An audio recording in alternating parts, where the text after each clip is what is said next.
bedroom community of the Phoenix metro area. We want to be our own community, and that's what this plan represents, our own vision, crafted by people who have a real passion for what we're going to be in the future. And I think that's probably what I'd like to get out most of the voters is it's really their plan, and we're hopeful that they will look at it that way and will use it. So the identity and the vision that you have worked with the community to help develop in this plan really is something that has come from the citizens and from the stakeholders, the business owners within the city. Yes. Okay, that's excellent. I think like I said, the plan has something in it for everyone. The recreational enthusiast, there's a section in the plan that talks about open space and recreation, Okay. and what are we going to do as a community to preserve those natural features that we really enjoy. For instance, the Casa Grande mountain area where everybody really enjoys hiking and biking those trails.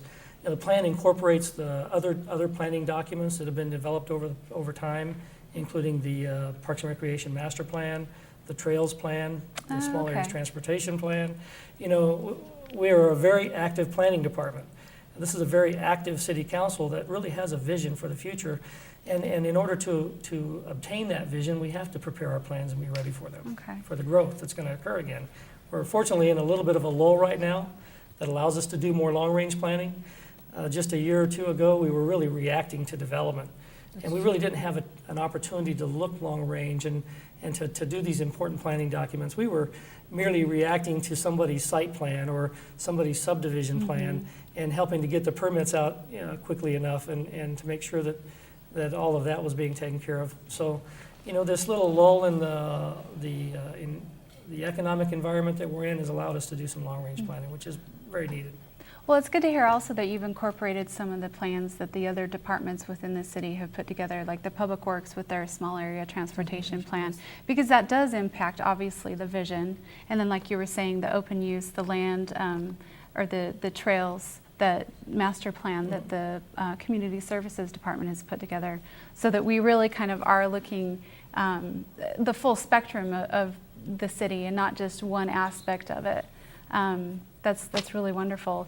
Now, let's talk a little bit more about specifics. Where could a citizen get a copy of this plan if they wanted to review it? We actually have some copies of the plan available in two of our public libraries.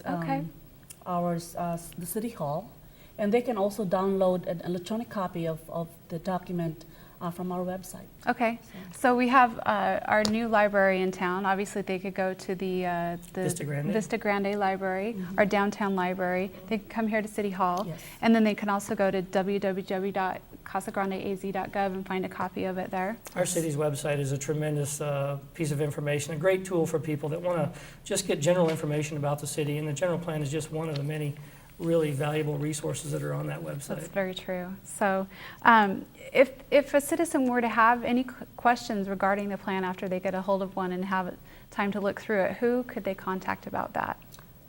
They can contact the planning department. They can send us an email, either Rick, myself, or the planners, or they can give us a call. Okay, and that information is going to be on the website as well? Yes, it is. Okay. In fact, the planners better have an answer for all their questions because they were intimately involved in this process, and they really need to know this document is something that we're going to be very familiar with and should be able to answer everyone's questions. We really appreciate the community's involvement through this process. It really made it easier for us. So many jurisdictions tend to go through this process, and there's so much controversy. I think there's a real credit to Lila and her management of the project, because she was able to go out there and involve so many sectors and to get their input. And it started out a little rough, but when people kind of bought into it and realized what we're trying to do with the general plan, there really hasn't been the controversy like you'd see in other communities. Okay. Well, let's just, to wrap things up, why don't we talk a little bit about how long this process has taken? How long have you guys been working on this plan update? We started last year, February of last year, and so it's about 18 months. Okay. So it's a long process, but it's a very comprehensive process. but we are very pleased with the result. Okay, that's excellent. It has been a lengthy process, and we're about to culminate that process with the election on November the 3rd. think it's important also to communicate to the voters that plan does not change somebody's existing zoning. We didn't talk about that. Okay. Zoning is maybe a topic for another day, but the plan is a policy. It's not the law. It doesn't have the effect of changing somebody's zoning on their property. This is not a tax issue.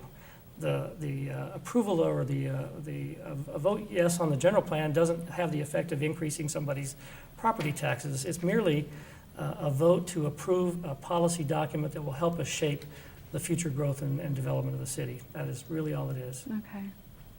Excellent. And I like to also commend Rick for the direction that he has given us. When he said, think outside the box, and gave us the direction to go and, generate this wonderful plan, I would like to commend Rick for his leadership. All right. Well, I've got it really easy, Melinda. I only have 5 months left, so all the work that's in the implementation plan rests on the shoulders of all the planners that will be working on this document All in right. the future. Well, Rick, as we said at the very beginning, you've been with the city for 19 years and you'll be retiring in the next few months. But, you've been then obviously through a number of general plan updates and... This is my third one. Okay. So probably the best one so far, right? I would say that each one has progressively gotten better. And I'm really pleased with this one, and I think we have a document that we can all be proud of. And I think that the state is very proud of as well.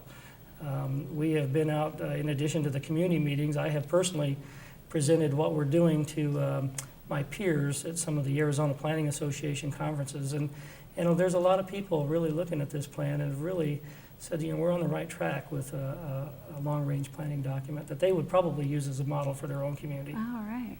Watch out. Here comes Casa Grande. Yeah. All right. Well, thank you so much for joining us today. Thank you, It's been a Melinda. pleasure to talk to you about the General Plan 2020 update. Mr. Rick Miller, our Planning and Development Director, and Ms. Lila Demaray, our Senior Planner. Well, thank you for joining us today. This has been another episode of CG Community Watch. I'm your host, Melinda Brimhall, and we look forward to seeing you again next time.